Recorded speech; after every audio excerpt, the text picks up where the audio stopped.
شاہ تار پر ہر آن رحمت کی نظر رکھنا، کرے دن رات یہ سنت کی خدمت یا رسول اللہ۔ الحمدللہ رب العالمین والصلاة والسلام على سید المرسلین، اما بعد فاعوذ باللہ من الشیطان الرجیم، بسم اللہ الرحمن الرحیم۔ الصلاة والسلام علیک یا رسول اللہ وعلى آلک واصحابک یا حبیب اللہ، الصلاة والسلام علیک یا نبی اللہ وعلى آلک واصحابک یا نور اللہ۔ میٹھے میٹھے اسلامی بھائیوں اور اسلامی بہنوں، الحمدللہ عز و جل خالق کائنات جل جلالہ کی زمین پر عشق رسول صلی اللہ تعالی علیہ وآلہ وسلم کا مدنی جام تقسیم کرنے والے ایسے مرد کامل اب بھی موجود ہیں جو فیشن کی آفت میں گرفتار لوگوں کو پیارے مصطفیٰ صلی اللہ تعالی علیہ وآلہ وسلم کی سنت کریمہ کا اسیر بنانے کے خواہاں ہیں۔ یہ اللہ عز و جل کا خاص کرم ہے کہ اس نے ہمیں اس پرفتن دور میں تبلیغ قرآن و سنت کی عالمگیر غیر سیاسی تحریک دعوت اسلامی کا مدنی ماحول اور شیخ طریقت امیر اہل سنت ابو بلال حضرت علامہ مولانا محمد الیاس عطار قادری رضوی دامت برکاتہم العالیہ جیسے ولی کامل کی صحبت باثر سے نوازا۔ یقیناً امیر اہل سنت دامت برکاتہم العالیہ ان عظیم ہستیوں میں سے ایک ہیں جن کی مخلصانہ جد و جہد کی برکت سے ہزاروں نہیں بلکہ لاکھوں مسلمان بالخصوص نوجوان برائیوں سے تائب ہو کے نیکیوں کی راہ پر گامزن ہو چکے ہیں۔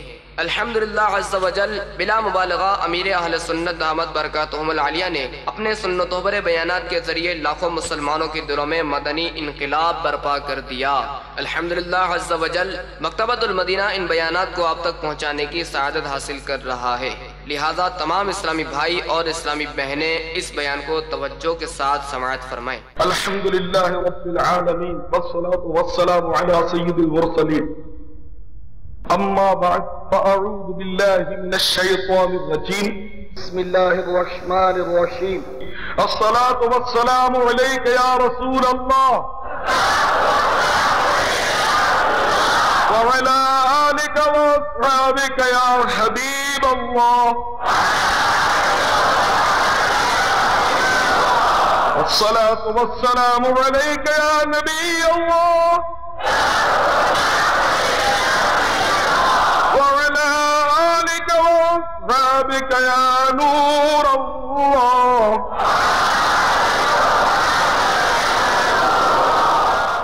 میں آپ کی خدمت میں آج ایک کفن چور کا نہایت ہی عجیب و غریب واقعہ سنانے لگا ہوں۔ اس ہولناک واقعے نے اس کفن چور کو توبہ پر آمادہ کر دیا، لہذا آپ واقعہ کو سماعت فرمائیں اور کیا کیا عبرت اس میں ہمیں ملتی ہے اس پر بھی غور کریں۔ چنانچہ منقول ہے کہ خلیفہ عبد الملک کے پاس ایک نوجوان نہایت ہی غمزدہ اور اشکبار حاضر ہوا۔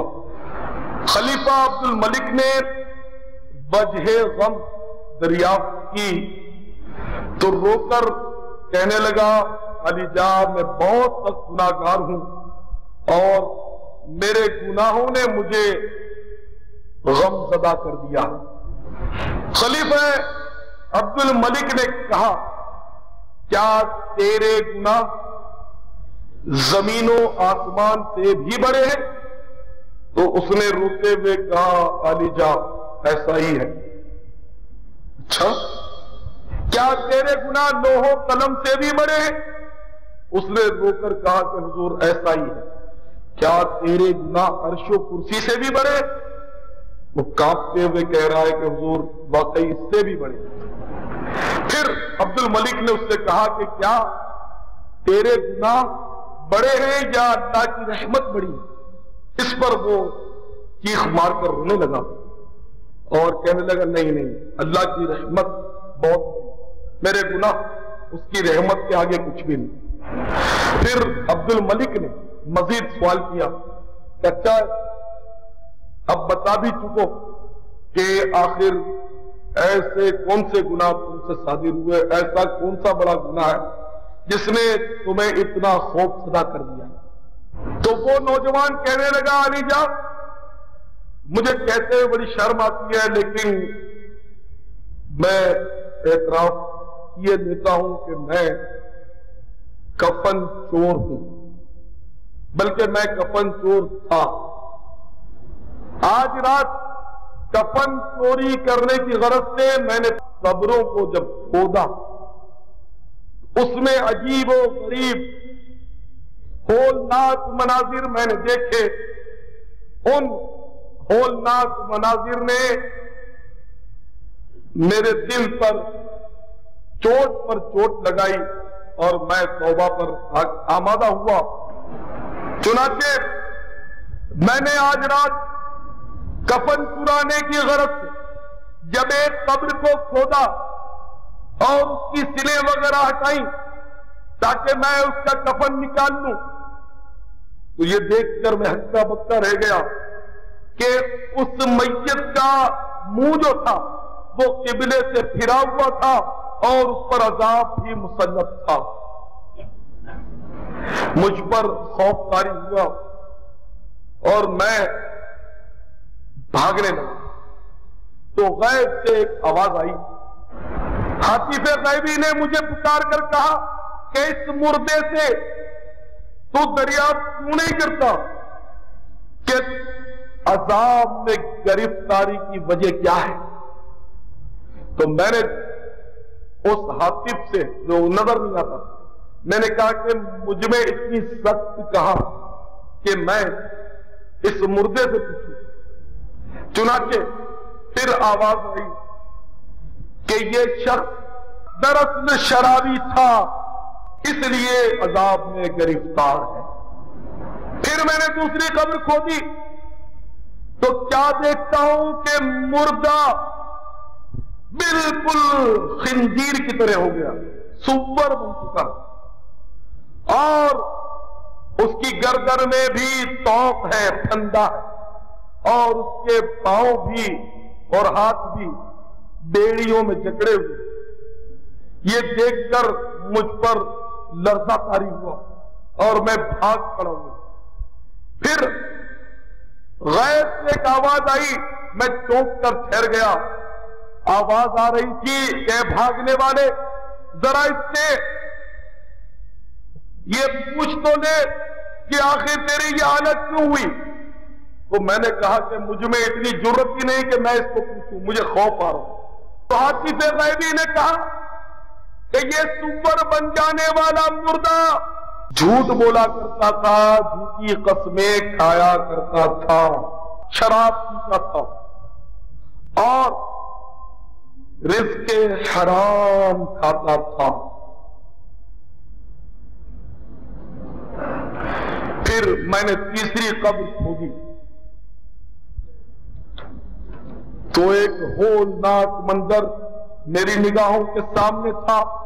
ایک مردہ آگ کی میخوں میں، آگ کی کیلوں میں جکڑا ہوا، آگ کی کیلیں اس کے ہاتھوں پیروں وغیرہ میں ٹھکی ہوئی تھی اور اس کی زبان گدی کی طرف بالکل پیچھے گدی کی طرف نکلی ہوئی تھی۔ یہ دہشتناک منظر دیکھ کر پھر مجھ پر کپ کپی طاری ہو گئی۔ میں واپس ہونے لگا، پھر حاطف غیبی نے مجھے چونکا دیا۔ مجھ سے کہا گیا کہ اس سے حال تو دریافت کر۔ میں نے پھر وہی جواب دیا کہ مجھ میں اتنی ہمت نہیں کہ میں اس سے سوال کروں۔ تو مجھے یہ بتایا گیا کہ یہ شخص جو آگ کی کیلوں میں پھٹا ہوا ہے، بندھا ہوا ہے اور زبان گدی کی طرف نکلی ہوئی ہے، یہ شخص غیبت اور چغلی کیا کرتا تھا، دو مسلمانوں میں فساد کرا دیا کرتا تھا۔ میں نے ایک چوتھی قبر کو کھودا تو کیا دیکھتا ہوں کہ اس کا مردہ آگ میں جل بھن رہا ہے اور آگ کے اور فرشتے اس کو مار رہے ہیں اور وہ چیخ و پکار کر رہا ہے. میں ڈر کر بھاگنا ہی چاہتا تھا کہ پھر عاطف غیبی نے مجھے مخاطب کیا اور آواز آئی کہ تو اس مردے سے وجہ عذاب کیوں دریافت نہیں کرتا. تو میں نے کہا کہ مجھ میں اس کی تاب نہیں. تو مجھے بتایا گیا کہ یہ وہ شخص تھا جسے اب آگ میں جلایا جا رہا ہے, فرشتے جس کو مار رہے ہیں. یہ وہ بدنصیب شخص تھا کہ جو نماز اور روزہ رمضان میں سستی کیا کرتا تھا. میرے پیارے اور محترم اسلامی بھائیوں, آپ نے یہ واقعہ سنا اور اس نے برزخ کا عذاب ملاحظہ فرمایا. میں یہ عرض کر دوں کہ برزخ دراصل پردہ ہوتا, یہ ہر ایک کو دکھائی نہیں دیتا. برزخ کے معنی ہی پردہ ہے. دنیا اور آخرت کے درمیان کا جو وقفہ ہے اس کو برزخ کہتے ہیں. مرنے کے بعد برزخ کا سلسلہ شروع ہو گیا اور پھر حشر ہو گیا. تو برزخ میں ثواب بھی ہوتا ہے, عذاب بھی ہوتا ہے, انعام بھی ملتے ہیں, عذاب بھی ہوتا ہے. لیکن یہ نظر نہیں آتے, عموماً نظر نہیں آتے, پردہ ہوتا. ورنہ تو لوگ کہیں گے کہ صاحب بعض لوگ تو جل جاتے ہیں اور فرعون کی ممیاں تو جو کافر تھے ابھی تک مل رہی ہیں. کافروں پر تو حدیثوں میں آتا ہے کہ 99 اژدھے مسلط کیے جاتے, تو سانپ اور آگ کچھ نظر نہیں آتی, تو یہ کیسے؟ تو دراصل یہ پردہ ہے, عذاب ان پر ہو رہا ہوتا ہے لیکن ہمیں نظر نہیں آتا. اور اللہ تعالیٰ جس کو چاہتا ہے دکھا دے, اور ہمارا کام ہے یؤمنون بالغیب. اللہ رسول نے جو فرما دیا اس پر ہمارا ایمان. اللہ کے حبیب صلی اللہ تعالی علیہ وسلم نے واضح طور پر فرما دیا عذاب القبر حق, قبر کا عذاب حق ہے تو بس حق ہے. عقل قربان کن بپیش مصطفیٰ صلی اللہ علیہ وسلم. عقل کو تنقید سے فرصت نہیں, عشق پر اعمال کی بنیاد رکھ, بس خلاص. تو بہرحال میرے پیارے بھائیوں, برزخ پردے کو کہتے ہیں اور وہ عذاب یا ثواب ہمیں نظر نہیں آتا, لیکن کبھی کبھی یہ دکھا دیا جاتا ہے تاکہ ہمیں عبرت ملے اور ہمیں بھی کچھ مطلب یعنی کہ سمجھنے کو ملے. تو اسی طرح اس کفن چور نے مردوں کے حالات دیکھے تو وہ مطلب یعنی کہ توبہ کرنے پر آمادہ ہو گیا. مزید اس کفن چور نے جو بتایا کہ دوسرا مردہ اس نے جب قبر کھود کر دیکھا تو اس مردے کی حالت بھی بڑی عجیب تھی کہ وہ مردہ بالکل سور بن گیا تھا, سور, خنزیر. یہ لوگوں میں غلط فہمی ہے کہ وہ خنزیر کا نام لیں گے تو 40 دن تک زبان ناپاک ہو جاتی. ایسی کوئی بات نہیں. قرآن شریف میں خنزیر کا نام ہے, قرآن شریف میں خنزیر کا نام ہے. یہ غلط بات ہے, اس کا نام لینا گناہ نہیں, ضرورتاً نام لیا جاتا. تو ایک قبر جب دوسری کھودی تو اس کا مردہ جو تھا وہ خنزیر جیسا ہو گیا تھا, سور بن گیا تھا.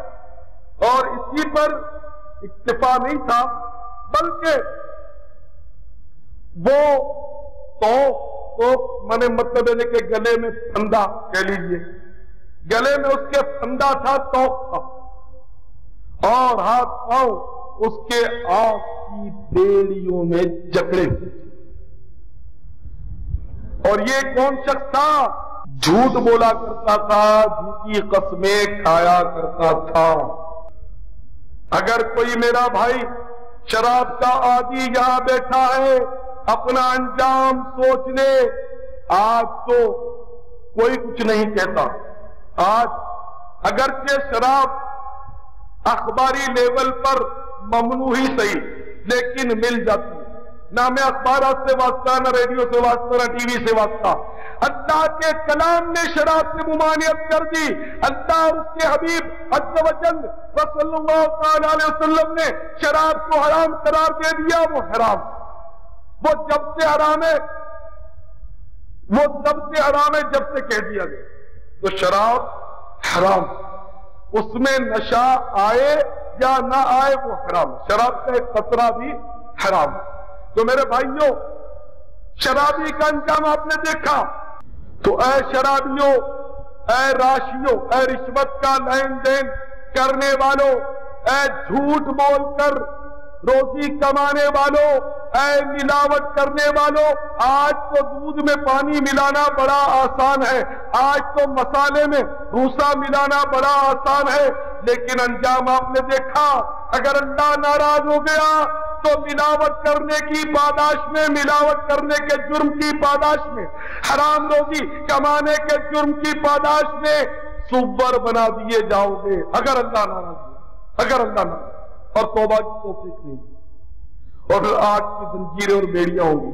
آپ کے کروڑ روپے کا بینک بیلنس دھرا کا دھرا رہ جائے گا. آپ کی اونچی اونچی فلک بوس عمارتیں یہیں رکھی رہ جائیں گی. آپ کے بڑے بڑے پلاٹ یہیں رہ جائیں گے. دنیا کی کوئی طاقت آپ کو اللہ کے قہر و غضب سے نہیں بچا سکے گی. آؤ اللہ کی بارگاہ میں جھک جاؤ. پھر موقع نہیں ملے گا. پھر بعد میں کوئی یہاں دنیا میں واپس لوٹنے نہیں دے گا. اب کر لو موقع. تو شراب یہ حرام ہے، اس کا انجام بڑا دردناک ہے، بلکہ شرابی کی صحبت ہی بڑی خوفناک ہے. شراب پینا تو اپنی جگہ پر بہت خطرناک ہے. شرابی کا جو دوست ہوگا، شرابی کی صحبت جو اختیار کرے گا، اس کے لیے بھی سخت وعیدیں. چنانچہ حدیثوں میں آتا ہے کہ جو شرابی کی صحبت میں رہا کرے گا، قیامت کے روز اسے اندھا اٹھایا جائے گا. اور خود شرابی کا حشر قیامت میں اس طرح ہوگا کہ شرابی کا منہ کالا ہوگا اور اس کی زبان سینے پر لٹک رہی ہوگی اور اس کی زبان سے خون اور پیپ بہ رہے ہوں گے. صرف اسی پر بس نہیں چلے گا، بلکہ شرابی یاد رکھ، شرابی کو کل بروز قیامت 70,000 فرشتے پکڑ لیں گے اور اوندے منہ گھسیٹتے ہوئے اسے جہنم میں پھینک دیں گے. شرابی کو جہنم کے اندر سانپ اور بچھو کا زہر دیا جائے گا. جیسے ہی وہ زہر قریب منہ کے قریب لائے گا، اسے پینا چاہے گا، وہ زہر اس قدر قاتل ہوگا، اس قدر خطرناک ہوگا، اس زہر کی تپش اور زہریلے اثرات کے سبب اس کے منہ کی کھال فوراً چھڑ کر پیالے میں گر جائے گی. اس قدر آج شراب پینا آسان ہے. آج شراب پی کر ادھم مچانا پڑا، بلکہ اتنی اس میں بھی نمائش. پینا کم ہے، ادھم زیادہ مچانا، اس میں بھی نمائش. فخریہ گناہ کیا جاتا ہے، بخوشی گناہ کیا جاتا ہے.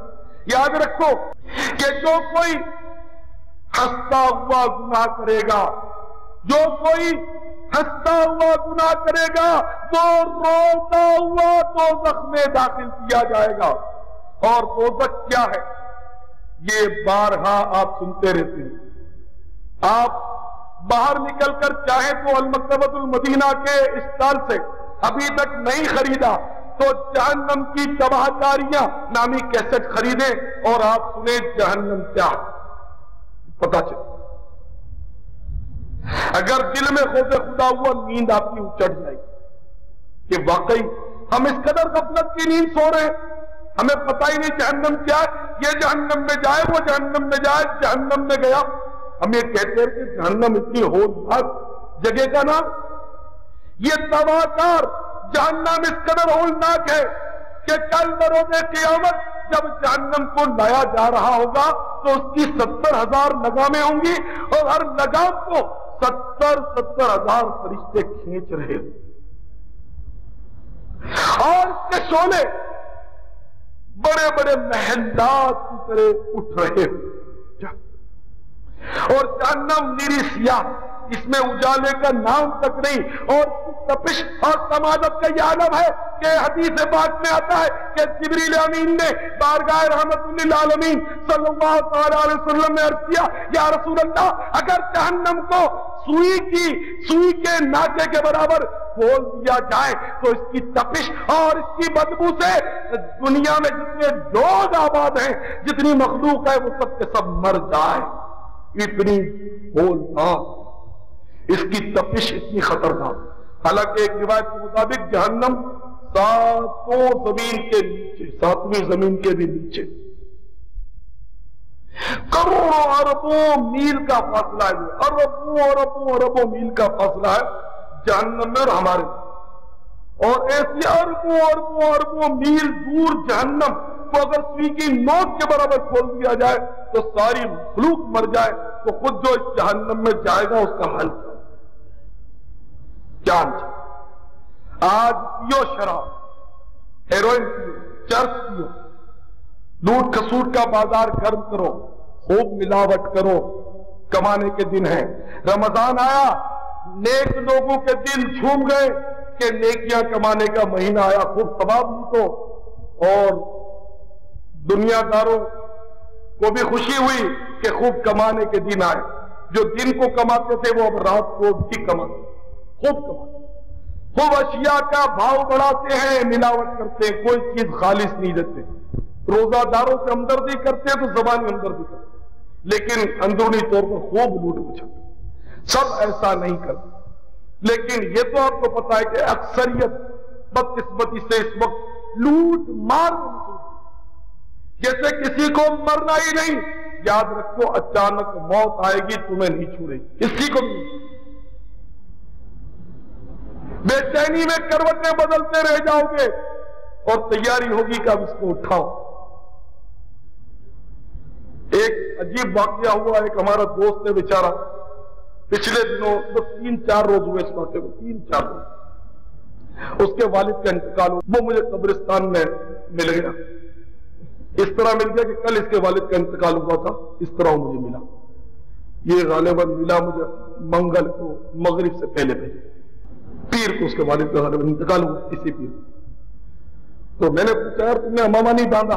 کیونکہ امامہ شریف سے اور داڑھی مبارک سے، زلفوں سے مجھے بہت پیار ہے، کچھ زیادہ ہی پیار ہے. اس سے میں امامہ دیکھتا ہوں تو طبیعت خوش ہوتی ہے، اور نہیں دیکھتا ہوں دل جلتا ہے. سب کو بول نہیں سکتا ہوں، یہ سمجھتے ہیں یہ کڑکڑ کرتا رہتا ہے، اور میں کڑکڑ کرتا رہتا ہوں. لوگ میری مانتے بھی نہیں، نہ مانے کوئی بات نہیں، مجھے تو بولنے کا ثواب ملے گا. آپ نہ پہنو، آپ کو بعد میں احساس ہوگا کہ کاش اس کی بات مان لیتے، آقا کی سنت کا تاج سجا لیتے تو جنت کا تاج بھی مل جاتا. یہ نہیں کہتا کہ امامہ نہ پہننا کوئی حرام کام ہے، یہ نہیں کہتا، لیکن اتنا تو کہنے دو کہ امامہ پہننا بہت بڑے ثواب کا کام ہے. آقا کی سنت ہے، بس خلاص سنت ہے، ختم. میرے آقا نے فرما دیا جس نے میری سنت کو زندہ کیا اس نے مجھ سے محبت کی، اور جو مجھ سے محبت کرنے والا ہے وہ کل بروز قیامت میرے ساتھ جنت میں داخل ہوگا. سبحان اللہ. آپ نے کہہ دیا لیکن امامہ نہیں پہنیں گے، آپ داڑھی نہیں رکھیں، اس لیے کہ بدقسمتی سے شیطان ان پر اتنا مسلط ہے کہ ہم نے طے کر لیا ہے کہ دنیا ادھر کی ادھر ہو جائے، ہم نہ سدھرے ہیں نہ سدھریں گے. قسم کھائی خدا نہ. میں دیکھتا ہوں برسوں سمجھاتے رہو، منتیں کرتے ہو، داڑھی نہیں رکھنی تو نہیں رکھنی، امامہ نہیں پہننا. دنیا کی کوئی طاقت امامہ نہیں پہننا. سوال نماز نہیں پڑھنی تو نہیں پڑھنی، سوال ہی نہیں کوئی ہمیں نمازی بنا دے. بڑی یعنی کہ دل جلتا جو کبھی میں اس طرح بول دیتا ہوں، برا نہیں. میں کہہ کیوں رہا ہوں؟ آپ سے دشمنی نہیں بدلا، نہ مجھے داڑھی منڈے سے نفرت ہے، نہ بے نمازی سے نفرت ہے. مجھے نفرت کسی سے نہیں، جو مسلمان ہے میرے سے. لیکن میں سمجھانے کے لیے کہ کہیں چلو اسی طرح آپ مان جاتے، کسی طرح بھی مان جاتے، اگر نہیں مانتے پھر بھی مجھ سے ناراض نہیں ہونا کہ میں آپ کی خیر خواہی کرتا ہوں. ڈاکٹر کڑوی دوائی دیتا ہے، انجیکشن گھونپتا ہے، چیر پھاڑ کرتا ہے، ہزاروں روپے لے لیتا ہے یا بطور لیتا ہے، جو بھی کروں، آپ اس کو بھی ڈاکٹر صاحب کر کے خوشامد کرتے ہیں. میری خوشامد بھی نہ کرو، مجھے نہیں چاہیے، لیکن آپ ڈاکٹر صاحب سے ہزاروں روپے دینے کے باوجود ناراض نہیں ہوتے تو مجھ سے بھی ناراض نہیں ہونا. آتے رہے کبھی نہ کبھی انشاءاللہ دل چوٹ کھا جائے. تو میں کر رہا تھا کہ وہ بھائی امامہ اس نے نہیں پہنا تھا، پھر مجھے لگا کہ یار اپنا آدمی اگر امامہ نہیں پہنا، اس نے لگا امامہ کیوں نہیں پہنا؟ بولا وہ دھل تھا.